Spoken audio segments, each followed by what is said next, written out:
Praise the lord. మన ప్రభువును ప్రియ రక్షకుడైనటువంటి యేసు ప్రభు వారి యొక్క నామమున మీ అందరికీ కూడా సాయంకాల శుభములను తెలియచేస్తూ ఉన్నాను. అందరు బాగున్నారా? దేవుడు మిమ్మలను మీ కుటుంబాలను దీవించునుగాక.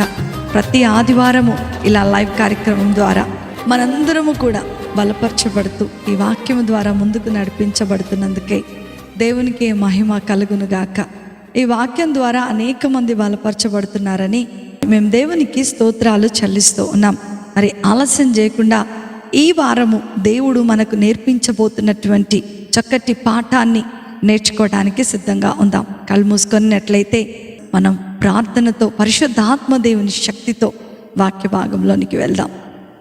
మమ్మల్ని మిక్కిలిగా ప్రేమించిన మా ప్రియ పరలోకపు తండ్రి, నీ ఉన్నతమైన ఘనమైన నామమును బట్టి మీకు వందనాలు ప్రభువా. ఈ వాక్యము అద్భుతమైనది. నీ వాక్యము జుంటె తేనె దారల కంటే మధురమైనది. నీ వాక్యము నాయనా తండ్రి మమ్ములను అనేకమైనటువంటి ఆశీర్వాదములలోనికి నడిపించేటువంటి అద్భుతమైనటువంటి మార్గము. అలాంటి నీ వాక్యము ద్వారా మేమందరము కూడా బలపరచబడటానికి మీరు కృపను అనుగ్రహించండి. ఈ వాక్యము ప్రతి ఒక్కరి జీవితాలలో ఫలించాలి అనంటే పరిశుద్ధాత్మదేవ మీరే మాట్లాడాలి. నీ దాసురాలైన నన్ను నీ శిలువ చాటున మరుగుపరుచుకొని బలంగా వాడుకోమని యేసు నామమున అడిగి వేడుకొంచున్నాను తండ్రి, ఆమేన్. నా ప్రియమైనటువంటి దేవుని బిడ్డలారా, దేవుని వాక్యము విని పరిశుద్ధాత్మ దేవుని యొక్క శక్తి చేత నింపబడి రక్షించబడినటువంటి ప్రతి విశ్వాసి వారి జీవితములో చక్కటి పునాది చేత కట్టబడి ఉండాలి అని అపోస్తలుడైనటువంటి పౌలు చాలా అద్భుతమైనటువంటి మాట రాస్తూ ఉన్నాడు. అందుకనే అందరం కూడా హెబ్రీలకు రాసినటువంటి పత్రిక 6వ అధ్యాయము 1 నుండి 3 వచనాలను మనం చదువుకొని ఈరోజు ధ్యానం చేసుకుందాం. కాబట్టి నిర్జీవ క్రియలను విడిచి మారు మనస్సు పొందుటయు, దేవుని యందలి విశ్వాసమును బాప్తిజములను గూర్చిన బోధయు, హస్త నిక్షేపణమును, మృతుల పునరుద్ధానమును, సత్యమైన తీర్పును అను పునాది మరలా వేయక క్రీస్తును గూర్చిన మూలోపదేశము మాని సంపూర్ణుల మగుటకు సాగిపోదము. హల్లెలూయా. నా ప్రియమైన దేవుని బిడ్డలారా, ఇక్కడ ఈ చదవబడినటువంటి లేఖన భాగంలో 6 పిల్లర్స్ మెయిన్గా ముఖ్యంగా కనపడుతూ ఉన్నాయి. ఈరోజు మొదటి పిల్లర్ని మనం ధ్యానం చేసుకోబోతున్నాం. ఏంటి అది మనం చదువుకున్నట్లయితే, మారు మనస్సు పొందాలి. నిర్జీవ క్రియలను విడిచి మారు మనస్సు పొందుకునే వారముగా ఉండాలి. ఇది మూల భాషలో గనక మనం చూస్తున్నైతే గ్రీకు భాషలో మెటనోయా అనేటువంటి పదానికి సూచిస్తూ ఉంది. మెటా అంటే మార్పు, నోస్ నోయా అంటే నూస్ అంటే మనస్సు, మార్పు చెందినటువంటి మనస్సు. దీని భావాన్ని గనక మనం చూస్తే అది పశ్చాత్తాపము అని అక్కడ సైడ్లో రాయబడుతూ ఉంటుంది. మార్పు చెందినటువంటి మనస్సు, నథింగ్ బట్ పశ్చాత్తాపము అని అక్కడ ఫుట్ నోట్లో రాయబడుతూ ఉంటుంది. నా ప్రియమైన దేవుని బిడ్డలారా, మన జీవితంలో మారిన మనస్సు చాలా చాలా ప్రాముఖ్యమైనది. విశ్వాసులముగా మనము స్థిరపరచబడాలి అనంటే పశ్చాత్తాపము అనేటువంటి ఒక గట్టి పునాది మీద మన జీవితాన్ని కట్టుకోవాలి. ఇది ఏ ఒక్క పునాది, ఏ ఒక్క పిల్లర్ సరిగ్గా లేకపోయినా సరే ఇల్లు ఎలా కూలిపోతుందో, నీ ఆత్మీయమైనటువంటి విశ్వాస జీవితంలో ఏ ఒక్క పిల్లరు లేకపోయినా సరే నీ జీవితము పడిపోయినట్లే అని అపోస్తలుడైనటువంటి పౌలు చాలా అద్భుతంగా ఈ హెబ్రీలకు రాసినటువంటి పత్రికను మనకు రాస్తూ ఉన్నాడు. అసలు ఈ పశ్చాత్తాపం అనే పునాది ఏంటి? ప్రభు ఎలాంటి పశ్చాత్తాపాన్ని ఆశిస్తున్నాడు మన దగ్గర నుంచి, ఆయన ఎలాంటి పశ్చాత్తాపాన్ని అంగీకరిస్తాడో మనము ఈరోజు ధ్యానం చేసుకోబోతున్నాం. దీనికి ఒక చక్కటి ఉదాహరణగా ఒక 2 వ్యక్తులను బైబిల్ గ్రంథంలో నుంచి నేను మీ ముందు ఉంచాలని ఆశపడుతూ ఉన్నాను. పశ్చాత్తాపపడటం, మార్పు చెందటం అంటే ఒక మనిషి మామూలుగా దేవాని దగ్గరకు వచ్చేసాను, నన్ను క్షమించేసేయ్ అని చెప్పటము ఎంత మాత్రము కాదు. నీ ఆలోచన, నీ తలంపులు, నీ ప్రవర్తన, నీ యొక్క సమస్తమైనటువంటి వాటిని విడిచిపెట్టి ప్రభు పాద సన్నిధానములో కేవలము ఆయన ఆలోచనకు మాత్రమే, ఆయన చిత్తానికి మాత్రమే తల ఒగ్గుతూ నిన్ను నీవు తగ్గించుకొని నీ శరీరంలో నీ ఆలోచనలని సమస్తాన్ని ప్రభు దగ్గర సమర్పించుకోవటమే నిజమైనటువంటి పశ్చాత్తాపము అని దేవుని యొక్క వాక్యము సెలవిస్తూ ఉంది. ఈ యొక్క విషయాన్ని మనం ధ్యానం చేసుకోవాలి అని అంటే బైబిల్ గ్రంథంలో ఒక ఇద్దరు వ్యక్తుల జీవితాలలో జరిగినటువంటి ఆ యొక్క పశ్చాత్తాపము అద్భుతమైనటువంటి సమాధానాన్ని మనకు అనుగ్రహిస్తూ ఉంటుంది. మొదటి సమూయేలు గ్రంథము 15వ అధ్యాయంలో మనం చూసుకున్నట్లయితే ఒక ఇద్దరు వ్యక్తుల జీవితాలను మనం ధ్యానం చేసుకోబోతున్నాం. ఇద్దరు కూడా ఒకే రకమైనటువంటి పాపం చేసినటువంటి వారే, కానీ ఒకరు దేవుని చేత హత్తుకోబడ్డారు, ఒకరు దేవుని చేత రిజెక్ట్ చేయబడ్డారు. వీరిద్దరూ కూడా ఇజ్రాయేలీలకు రాజులుగా అభిషేకించబడినటువంటి వారే. వీరిద్దరూ కూడా ఇజ్రాయేలీల చేత ఘనత పొందుకున్నటువంటి రాజులే. వీరిద్దరూ కూడా ప్రవక్త అయినటువంటి సమూయేలు ద్వారా అభిషేకించబడినటువంటి వారు. వీరిద్దరు జీవితాన్ని గనుక చూసినట్లయితే ఇంచుమించు 40 సంవత్సరాలు ఇద్దరు కూడా ఇజ్రాయేలీలను పరిపాలించినట్లుగా మనం తెలుసుకోవచ్చు. నా ప్రియమైన దేవుని బిడ్డలారా, వీరిద్దరూ కూడా చాలా ఉన్నతమైనటువంటి వారిగా ఉండటం మాత్రమే కాదు, కానీ వీరేం చేశారో తెలుసా? ఒకే రకమైనటువంటి పాపాన్ని కూడా వీరిద్దరు కూడా చేశారు. కానీ one was being rejected and another was made the whole a pleased person to God's own heart. దానికి కారణాలు ఈరోజు మనం తెలుసుకోవాలని, దానికి కారణాలు ఈరోజు పరిశుద్ధాత్మ దేవుడు నీతో నాతో మాట్లాడాలని ఆయన ఆశపడుతూ ఉన్నాడు. అందుకే అందరం కూడా మొదటి సమూయేలు గ్రంథం 15వ అధ్యాయమును గనక మనం తెలుసుకున్నట్లయితే ఇక్కడ ఈ యొక్క 1 నుండి 11 వచనాలు గనక మనం చదువుకుంటే ప్రవక్త అయినటువంటి సమూయేలు సౌలు దగ్గరకు వచ్చి ఒక మాట చెప్తున్నాడు. సౌలా, నీవు అమాలేకీయుల మీదకు యుద్ధం చేయడానికి వెళ్ళాలి.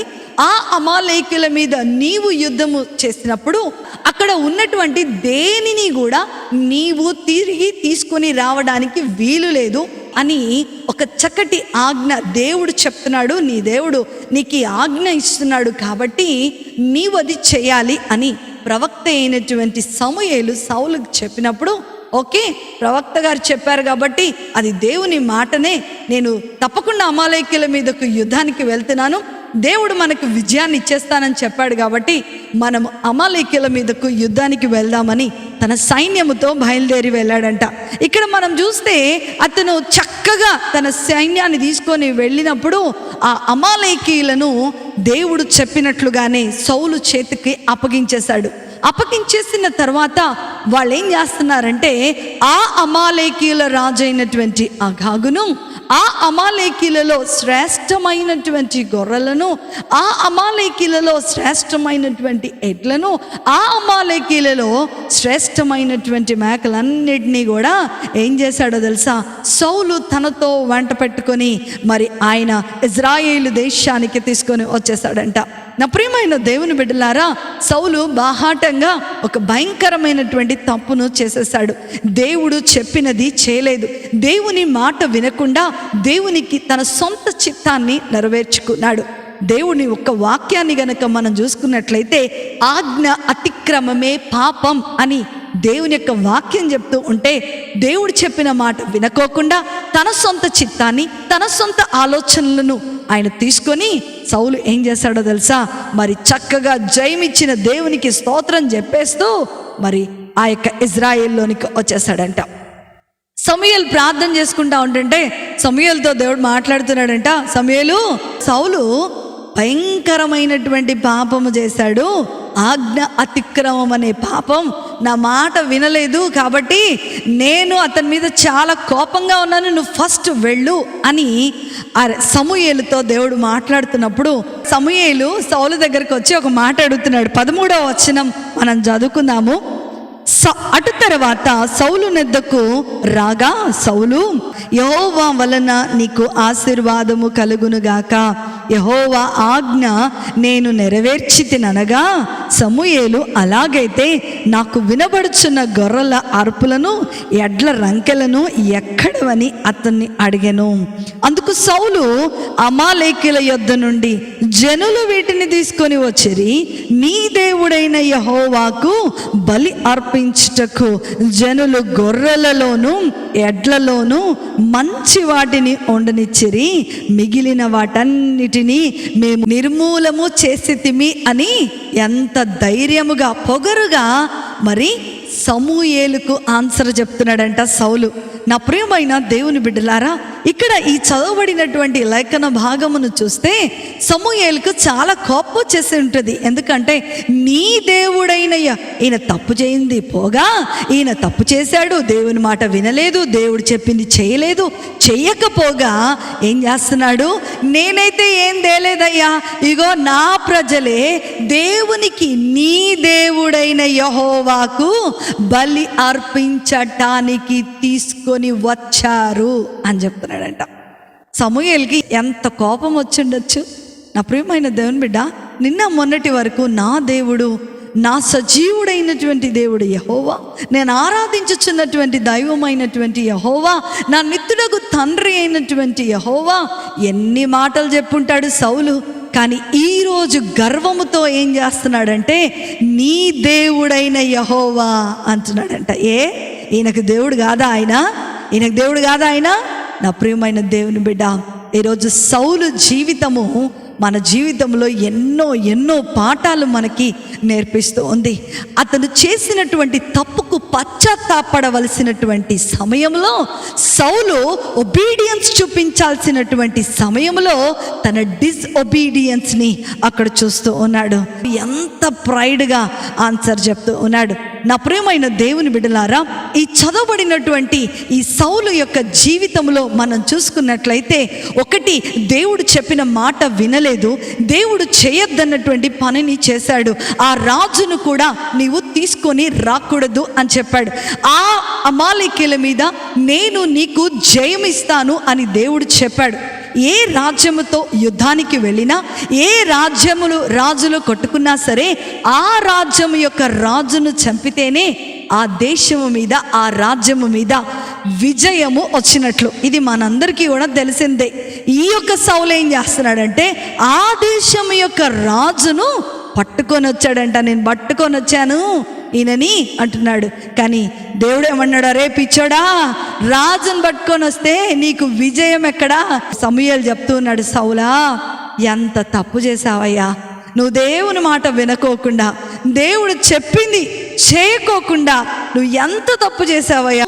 దేవుని ఆత్మ నిన్ను విడిచి వెళ్ళిపోతుంది, ఇజ్రాయేలీలకు రాజుగా నిన్ను దించేస్తున్నాడు దేవుడు, నీ సింహాసనము నీ నుండి దూరం చేయబడుతుంది అని సౌలు చెబుతూ ఉంటే భయమేసి ఎక్కడ తన సింహాసనం పోతుందోనని, ఎక్కడ తనకున్నటువంటి పదవి పోతుందోనని, ఎక్కడ తనకున్నటువంటి హోదా పోతుందోనని అప్పుడు భయముతో ఏం చేస్తున్నాడంట, పశ్చాత్తాపడినట్టు యాక్టింగ్ చేస్తున్నాడంట. అమ్మో, నన్ను క్షమించు, అయ్యో సమూయేలు అలా చేయకు, నేను నిజంగా తప్పు చేశాను, నాది తప్పే, మరి నాది కూడా తప్పు కాదు, నా చుట్టూ ఉన్నవారు తీసుకొద్దాం దేవునికి బలి అర్పించడానికే కదా, దేవునికి ఇవ్వడానికే కదా, మనం ఏమన్నా సొంతగా వాడుకొని కోసుకొని తినటానికి ఏమైనా తెచ్చుకుంటున్నావా అని చెప్పారయ్యా, ఇది నా తప్పు కాదు అన్నట్టుగా సౌలు అక్కడ సమూయేలుకి సమాధానం ఇస్తున్నట్లుగా మనం చూస్తున్నాం. కానీ దేవుడు ఒక మాట చెప్పాడు, సమూయేలు నీవు ఇక వెళ్ళిపో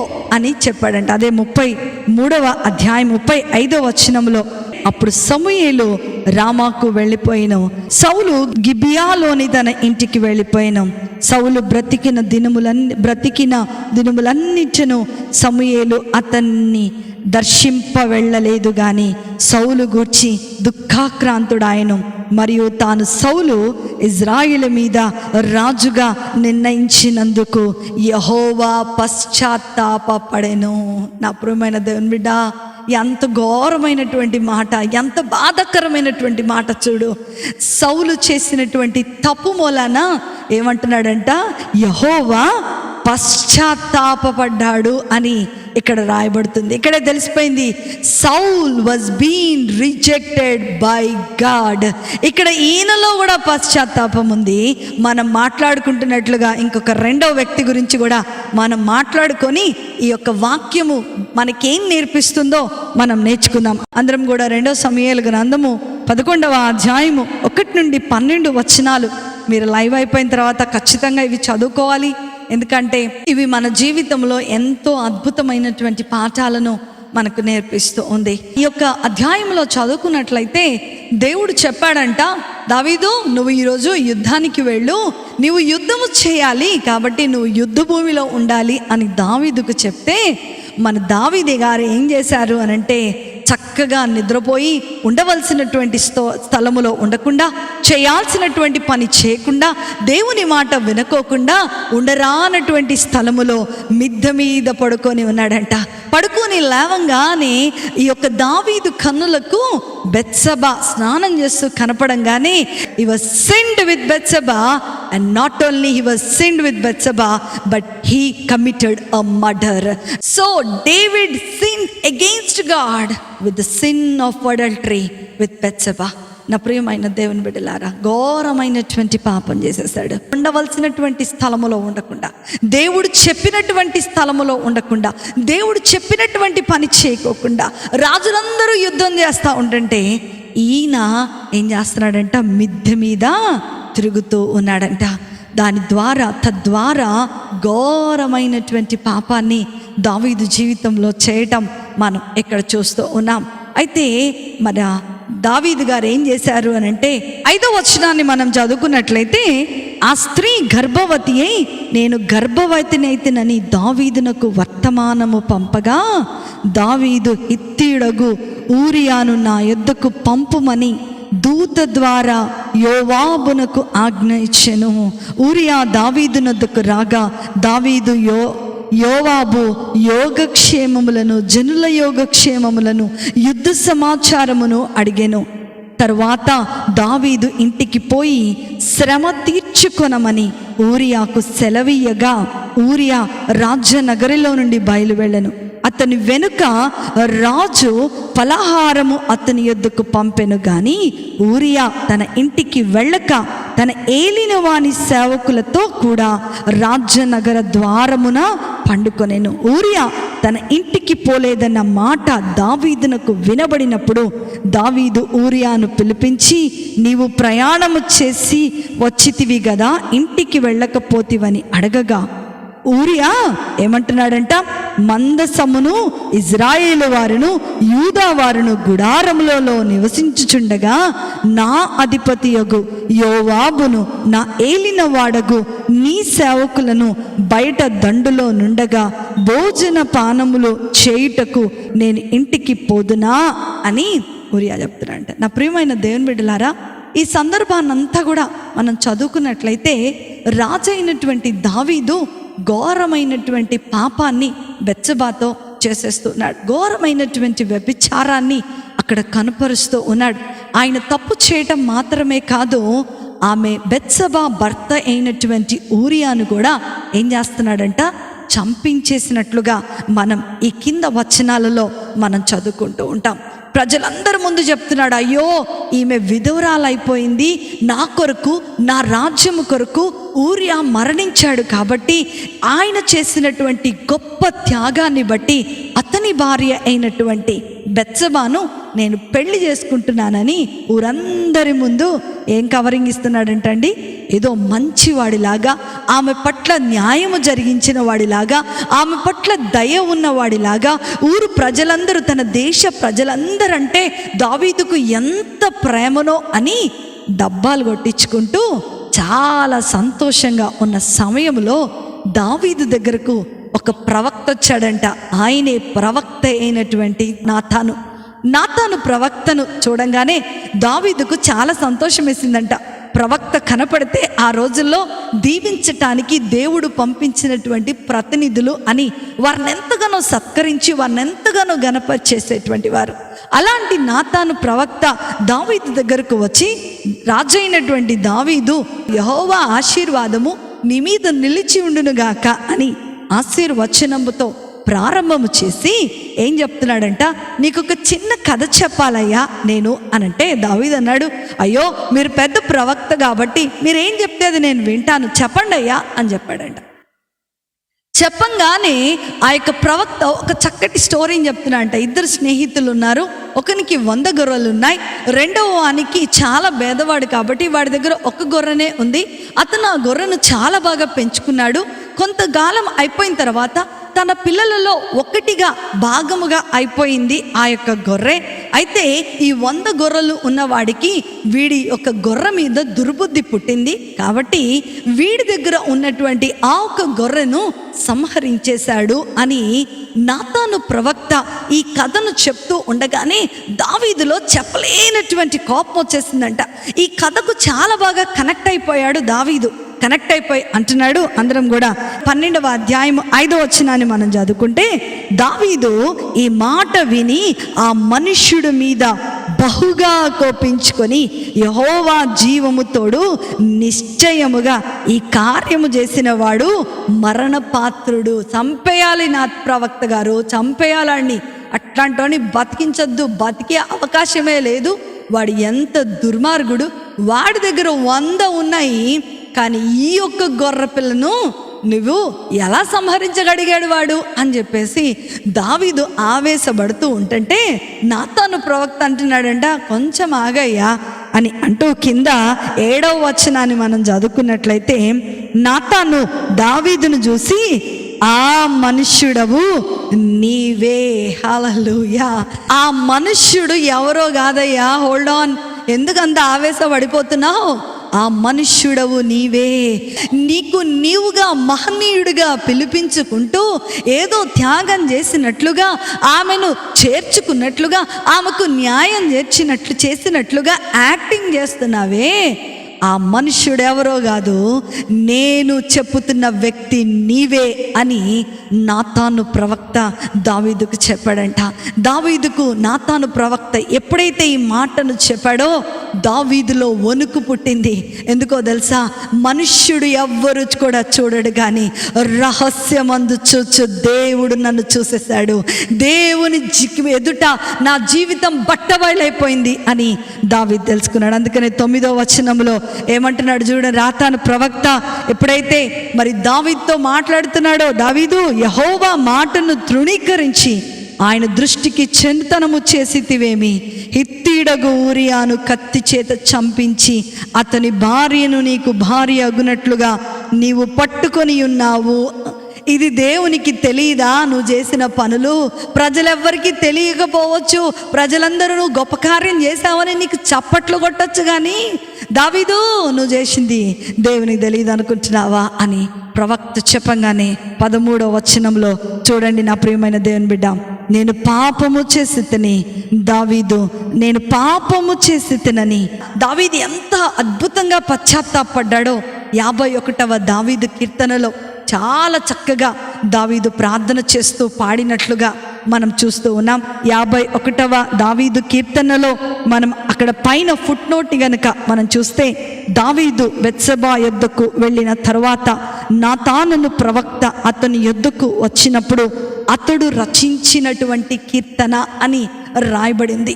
తను పాపము చేశానని, దేవుని మాటకు విరోధముగా ప్రవర్తించావు అని, దేవుని మాటను ధిక్కరించావు అని ఎప్పుడైతే నాతాను ప్రవక్త చెప్పాడో దావీదు ఇంకా వెనకడుగు వేయడం లేదు, పశ్చాత్తాపడుతున్నాడంట. మనము ఈ యొక్క వచనం వెంబడి వచనం చదువుకున్నా కూడా ఇది చాలా అద్భుతమైనటువంటి కీర్తన. నేను ఈ కీర్తన అంతా కూడా చదవటం లేదు కానీ మీరు ఖచ్చితంగా చదవాలి. దావీదు దేవుని హృదయానుసారుడిగా మారటానికి ఈ కీర్తన ఒక మూల పదముగా ఉండబోతుంది.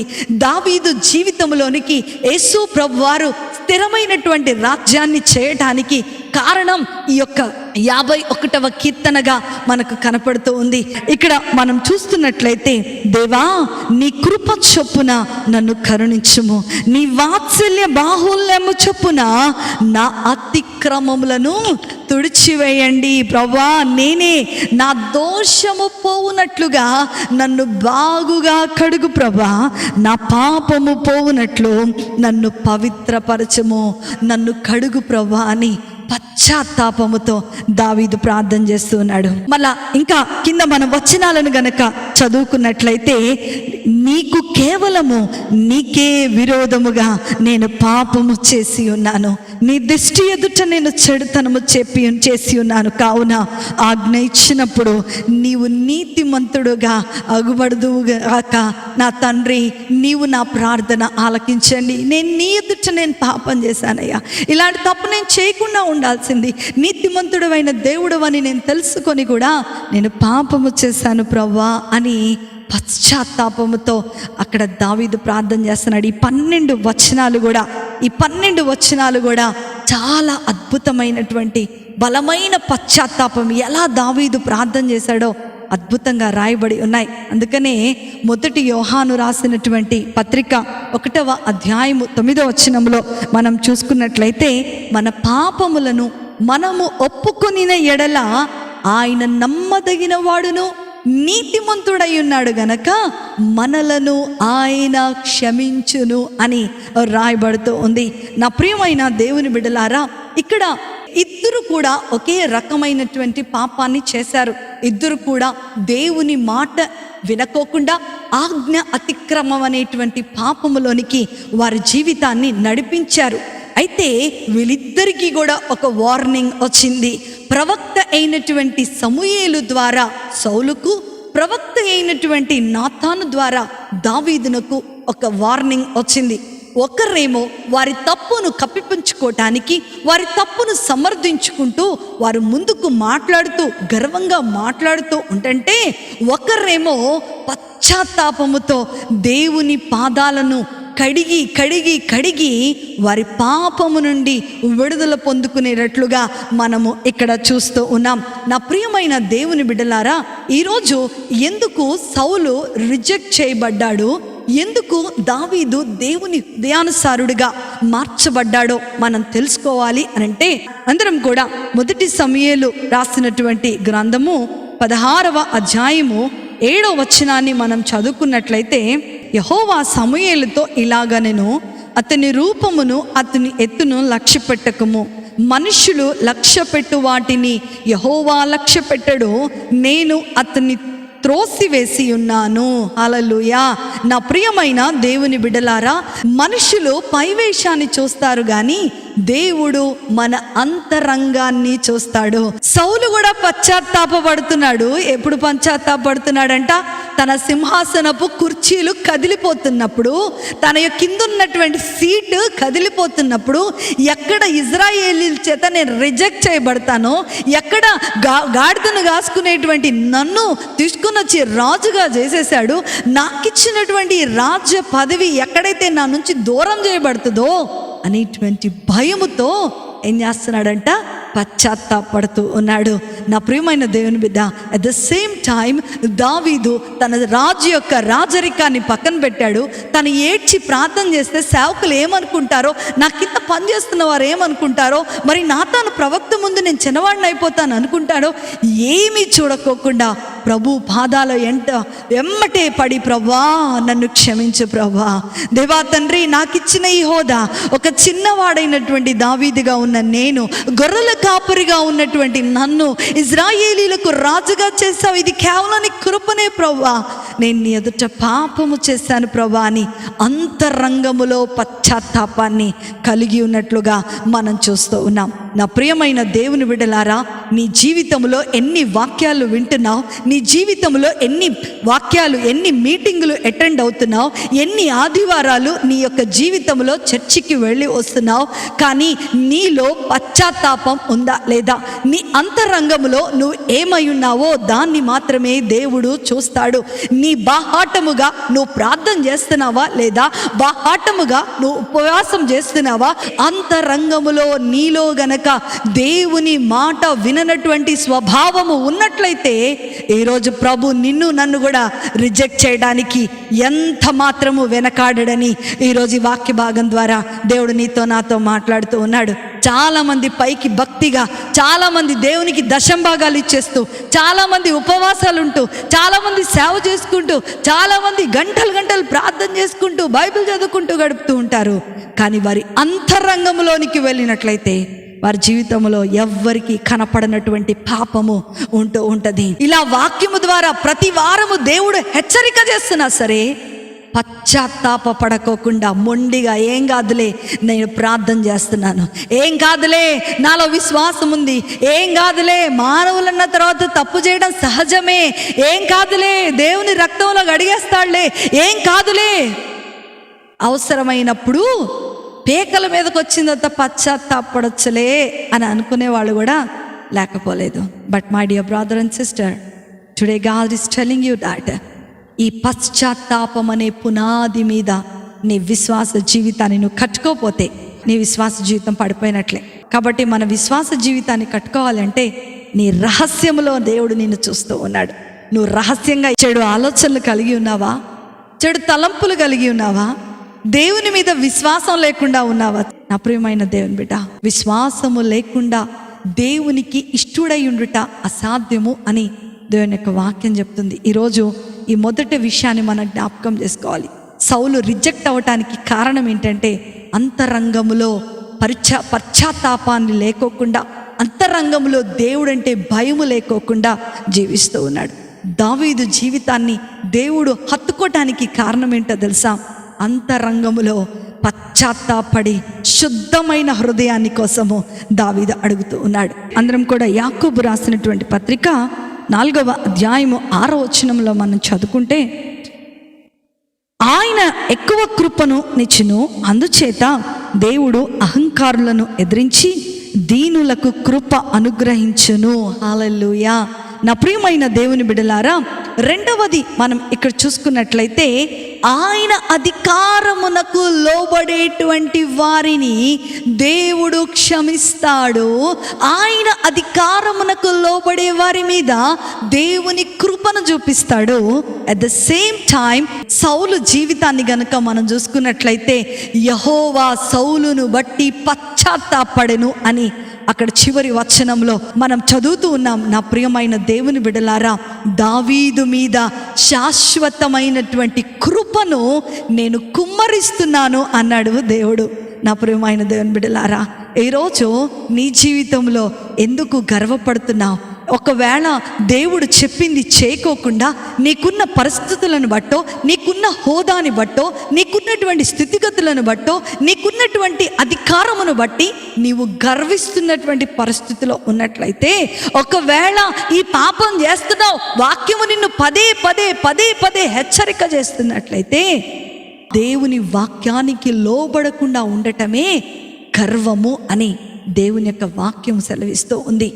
ఎవరైతే దేవునికి లోబడతారో, ఎవరైతే దేవుని ఆజ్ఞకు లోబడతారో, ఎవరైతే దేవుని వాక్యానికి లోబడతారో, వాళ్ళు దావీదులాగా దేవుని హృదయానుసారులుగా జీవిస్తారు.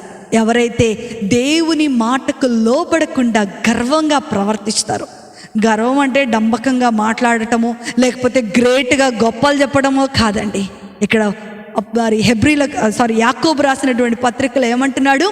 లోబడి ఉండకపోవటమే గర్వము. దేవుని వాక్యం చెప్తుంది స్మోకింగ్ ఆపేయ్, దేవుని వాక్యం చెప్తుంది డ్రింకింగ్ ఆపేయ్, దేవుని వాక్యం చెప్తుంది వ్యభిచారాన్ని ఆపేయ్, దేవుని వాక్యం చెప్తుంది నిన్ను వలె నీ పొరుగువాన్ని ప్రేమించు, దేవుని వాక్యం చెప్తుంది అబద్ధాలు ఆపేయ్, దేవుని వాక్యం చెప్తుంది మోసం చేయడం ఆపేయ్. ఒకవేళ ఈరోజు నీవు లోబడకపోతే నీవు కూడా ఆ యొక్క సౌలు జీవితంలోనికి, సౌలు బాటలోనికి వెళ్ళిపోయినట్లే. ఏ బాటలోనికి రావాలనుకుంటున్నావో నిర్ణయం తీసుకో. నా ప్రియమైన దేవుని బిడ్డలారా, ఈరోజు ఈ సాయంకాల సమయంలో దేవుని మాటకు మనము లోబడిన వారంగా ఉండాలి. దేవుని ఆజ్ఞలను పాటించే వారముగా మనం ఉండాలి. వీరిద్దరి జీవితాలను మన ముందు చాలా అద్భుతంగా ఉంచుతూ ఉన్నాడు. గాడిదలు కాసుకునేవాడు సౌలైతే, గొర్రెలు కాసుకునేటువంటి వాడు దావీదు. అరణ్యంలో ఉన్నటువంటి వారిని, ఎందుకు పనికిరానటువంటి వారిని, చిన్న కుటుంబాల నుంచి చిన్న గ్రామాల నుంచి వచ్చినటువంటి వారిని, ఎన్నికలేనటువంటి వారిని ఇద్దరిని కూడా రాజులుగా ఉండటానికి దేవుడు వారిని అభిషేకించారు. ఈరోజు దావీదు లాంటి జీవితము నీకు కావాలని, దావీదు వేసుకున్నటువంటి వాక్యం అనే పునాది మీద నీ జీవితాన్ని కట్టుకోవాలని, పశ్చాత్తాపం అనే ఒక పిల్లర్ని నీవు గనక వేసుకున్నట్లయితే నీ ఆత్మీయమైన జీవితము అద్భుతంగా కట్టబడుతూ ఉంటుంది. అలా కాకోకుండా నిన్ను నీవు మభ్య పెట్టుకుంటూ నేను చేసేది కరెక్ట్, నేను పరిశుద్ధుడను, నేను ఇలాగే జీవిస్తాను, నా స్నేహితులా జీవిస్తున్నారు, మరి వారితో నేను ఉన్నప్పుడు నాకు ఇలాంటివన్నీ చేయడం తప్పదు, కాబట్టి నేను ఇవి చేయాల్సిందే, నేను పాపం చేయాల్సిందే, చేయకపోతే వారిలో నేను తక్కువ దాన్ని అయిపోతాను అని నీవు అనుకున్నట్లయితే you will be rejected by God. నిస్సందేహముగా నువ్వైనా నేనైనా సరే మనం దేవుని చేత రిజెక్ట్ చేయబడతాం. కానీ అలా కాకోకుండా నీ హృదయాన్ని దేవునికి సమర్పించి, ఈ వాక్యము గనక నిన్ను కదిలిస్తున్నట్లయితే, ఈ వాక్యము గనక నీకు హెచ్చరిక చేస్తున్నట్లయితే, ఈ వాక్యము గనక నీలో ఇంకా ఈ పశ్చాత్తాపం అనే పునాది లేదు అని అనిపిస్తే, నిన్ను నీవు కట్టుకున్నట్లయితే నిరంతరమైనటువంటి సింహాసనము, దావీదు సింహాసనాన్ని ఎలా స్థిరపరిచారో నీ హృదయాన్ని కూడా ఆయన స్థిరపరచబోతున్నారు. నీ హృదయములో ఆయన శాశ్వతముగా ఒక సింహాసనాసీనుడిగా ఉండబోతున్నాడు. ఆయన నీ జీవితంలో రాజ్యాన్ని ఏలబోతూ ఉన్నాడు. నీ బ్రతుకును అందమైనటువంటి జీవితంగా మార్చేసి అనేకులకు ఆశీర్వాదకరముగా, దావీదుని ఎలా అయితే అనేకులకు ఆశీర్వాదకరముగా ఉంచాడో అదే విధముగా నీ జీవితాన్ని స్థిరపరిచి, నీ జీవితాన్ని బాగు చేసి, నీ జీవితాన్ని ఆశీర్వదించి అనేకులకు ఆశీర్వాదకరముగా ఆయన నిన్ను అభిషేకించబోతున్నాడు. కాబట్టి నా ప్రియమైన దేవుని బిడ్డ, ఈరోజు ఇంకా ఏమన్నా నీలో తప్పులు దాగి ఉన్నట్లయితే ఈ వాక్యము నీకు కూడా ఒక వార్నింగ్. సౌలు నాతాను కాదు, దేవుని యొక్క పరిశుద్ధమైనటువంటి ఈ వాక్యమే నీకొక వార్నింగ్ బెల్గా మరి ఈరోజు నిన్ను హెచ్చరిక చేస్తూ ఉంది. నిన్ను నువ్వు మార్చుకో, నిన్ను నువ్వు కట్టుకో, దేవుడు నిన్ను ఆశీర్వదించబోతున్నాడు. అట్టి కృపా, ధన్యత, ఆశీర్వాదము వాక్యం వింటున్న దేవుని పిల్లలైన మీ అందరికీ అనుగ్రహించబడును గాక. ఆమేన్. ప్రార్థన చేసుకుందాం. మమ్మల్ని మిక్కిలిగా ప్రేమించిన మా ప్రియ పరలోకపు తండ్రి, మీకు వందనాలు. ఇప్పుడు వరకు మీరు మాకు అందించిన ఈ వర్తమానాన్ని బట్టి మీకు వందనాలు. సౌలు వలె ప్రభా తండ్రి అయ్యా యాక్టింగ్ చేయకోకుండా దావీదు వలె నిజమైనటువంటి పశ్చాత్తాపముతో నీ పాదముల యొద్దకు మేము వస్తున్నాం. మా హృదయాన్ని కడిగి, మా జీవితాలను భద్రపరిచి ప్రభా తండ్రి మా పాపములను, మా అతిక్రమములన్నీ తుడిచివేసి నీ కొరకు నిలబడేటువంటి ఒక అందమైనటువంటి పాత్రలుగా మమ్మలను చేయండి. మా జీవితాలను మీ హృదయానికి హత్తుకునే వారముగా ఉండినట్లుగా మేము మార్చుకునే కృపను మీరు అనుగ్రహించండి. మా మీద మీరే రాజ్యము చేసి ప్రభా తండ్రి మమ్మలను, మా కుటుంబాల మీద శాశ్వతమైన కృపను మీరు కురిపించమని యేసయ్య నామమున అడిగి వేడుకొంచున్నాను తండ్రి. ఆమేన్, ఆమేన్, ఆమేన్. ప్రభు మిమ్మలను, మీ కుటుంబాలను దీవించిన గాక. చాలామంది ప్రేయర్ రిక్వెస్ట్లు పంపిస్తూ ఉన్నారు. మేము ప్రార్థన చేస్తున్నాం. దేవుడు మీకు విడుదలను అనుగ్రహించినట్లయితే వెంబటే మాకు జవాబును రాయండి. మేము కూడా మీతో పాటు కలిసి దేవుని స్తుతిస్తాం, దేవుని కనపరుస్తాం. ప్రభు మిమ్మలను, మీ కుటుంబాలను దీవించిన గాక. ఆమేన్.